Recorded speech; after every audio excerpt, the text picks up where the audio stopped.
Symbiotic culture of bacteria and yeast. Scoby. Symbiotic culture, bacteria and yeast. Are we ready? Yeah. You and your symbiotic culture of bacteria and yeast. Did you see this one? It's bubbling still.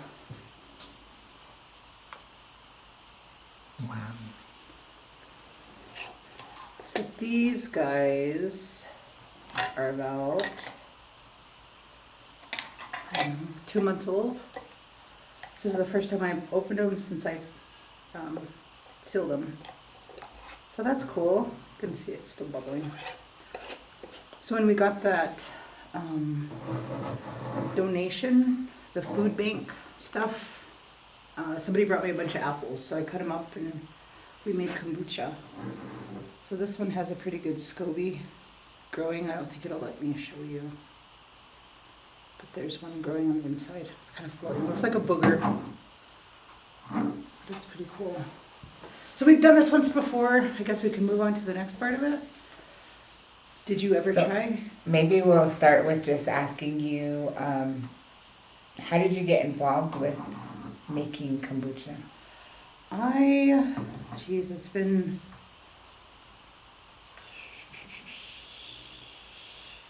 5 years. Yeah, it's been 5 years. 5 years ago, I had to get gallbladder surgery. So I got really sick. I ended up having to get like a good-sized, a stone removed. And then they took my gallbladder out, and I started looking for dietary changes that I'd have to make. And then everything I read kind of led back to leaky gut syndrome, irritable bowel syndrome type of effects. And so I knew I had to kind of adjust my diet.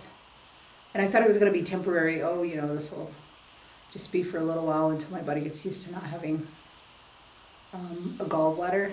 But I think kind of how you've figured out it's not that easy. It doesn't go away. The symptoms, especially with certain types of food, really grease-heavy stuff, it really affects you.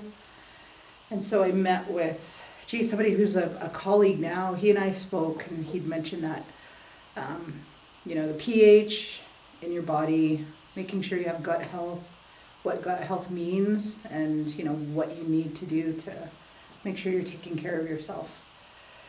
And then the whole philosophy of using food as a medicine as opposed to taking pharmaceutical stuff. So I thought that was kind of interesting. I did some research, and the most convenient way to kind of get started was to start with the drinks. So that's how I got into the kombucha.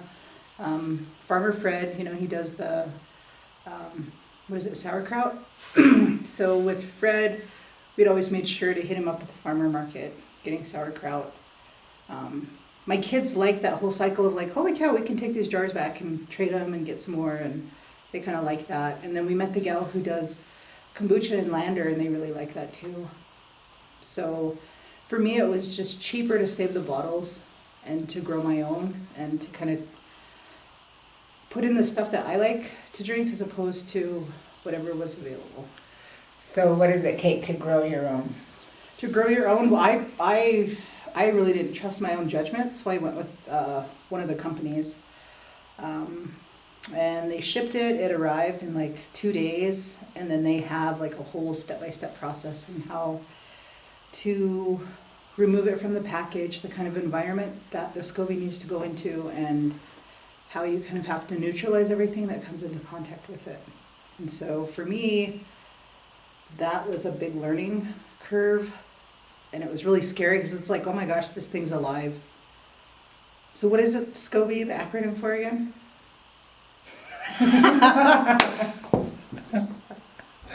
I forgot too. Something culture. Symbiotic culture of bacteria and yeast. Yeah, so I think that part of it is a little intimidating for people who just want to try it. But I know for me, I was pretty gung-ho when I first got them, and it was before the pandemic started. And so I was like, ooh, I'm going to grow them. I have to do this, do that. But then I didn't know once the mother, the big Scoby, is good. And I brewed my first batch of it, did the filtering, put them in the jars and stuff. And then made some more tea to feed it and sweetened it, put it in a, semi-warm, dark place. And it grew another Scoby. And then I was like, oh, I need to, kind of got excited. And so I didn't know I could keep using the same Scoby. I just kept growing Scobies because I was like, oh, so now I've got like 6 or 7 of them. They sit in my fridge. But since I brewed some a few months ago, I just kind of slowed down. My kids are pretty young, so they don't really drink it. My oldest will every once in a while, just to remember how much he kind of doesn't really like it. And then my 2 younger, they don't like it. So, which is fine. It's more for me. I kind of make it for myself anyway. And what is the difference between making your own and buying fermented from a factory? Oh man, I think making your own for me is I know what's in it. I know how long it's been sitting in the jars. I know the quality. I'm not saying it's the best quality, but it's a little bit more controlled. And if I get sick, like it's my own fault type of a situation. But I mean, I know everything that goes into it. And then trying to remember different balances, like the pH and different types of fruit and the acidity and how it would affect, the final outcome of what the kombucha is going to taste like. I think that's kind of interesting for me.